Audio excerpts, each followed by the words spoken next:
एक अनुभवी ट्रक चालक थे। रात के अंधेरे में सुनसान सड़कों पर दौड़ना उनके लिए आम बात थी, लेकिन आज रात कुछ अलग थी। एक अजीब सी ठंडक हवा में थी और सड़कें खौफनाक सन्नाटे में डूबी हुई थीं। कान्हाई लाल ने अपने ट्रक को तेज चलाया। वह जल्दी से अपने गंतव्य तक पहुंचना चाहते थे, लेकिन जैसे जैसे रात गहरी होती गई, वैसे वैसे एक अजीब सी खिंचाव महसूस होने लगी। ट्रक के शीशे धुंधले हो गए और हवा में एक अजीब सी गंध फैल गई। अचानक सामने से एक सफेद साड़ी वाली औरत दिखाई दी। वह सड़क के बीच में खड़ी थी, अपने सिर को झुकाए हुए। कान्हाई लाल ने तुरंत ब्रेक लगाया, लेकिन ट्रक रुकने से पहले ही औरत गायब हो गई। कान्हाई लाल को डर लगा, लेकिन वह अपने काम को पूरा करने के लिए आगे बढ़ गया।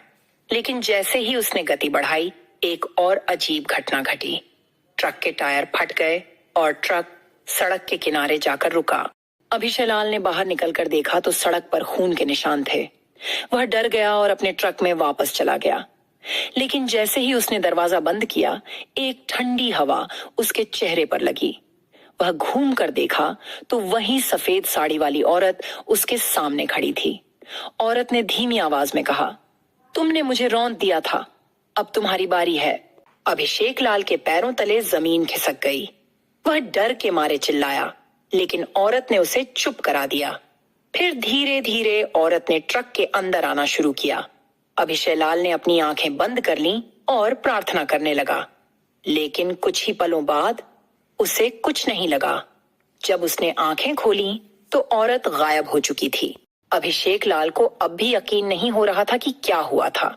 वह डरा हुआ था, लेकिन साथ ही उत्सुक भी था। उसने ट्रक स्टार्ट किया और आगे बढ़ गया। रास्ते में उसे एक छोटा सा मंदिर दिखाई दिया। वह रुक गया और मंदिर में गया। वहां एक पुजारी बैठा था। अभिषेक लाल ने उसे पूरी घटना बताई। पुजारी ने सुनकर कहा, तुम भाग्यशाली हो कि वह औरत तुम्हें नहीं ले गई। वह एक भूत है जो सड़क पर चलने वालों को मारती है। तुमने उसे रौंद दिया था, इसलिए वह तुम्हें लेने आई थी, लेकिन तुमने प्रार्थना की, इसलिए वह तुम्हें छोड़ गई। अभिषेक लाल राहत की सांस ली। उसने पुजारी को धन्यवाद दिया और आगे बढ़ गया। उस रात के बाद अभिषेक लाल ने कभी भी उस सड़क से नहीं गुजरा। वह हमेशा उस भूत की याद में रहता था जो उसे ले जाने के लिए आई थी।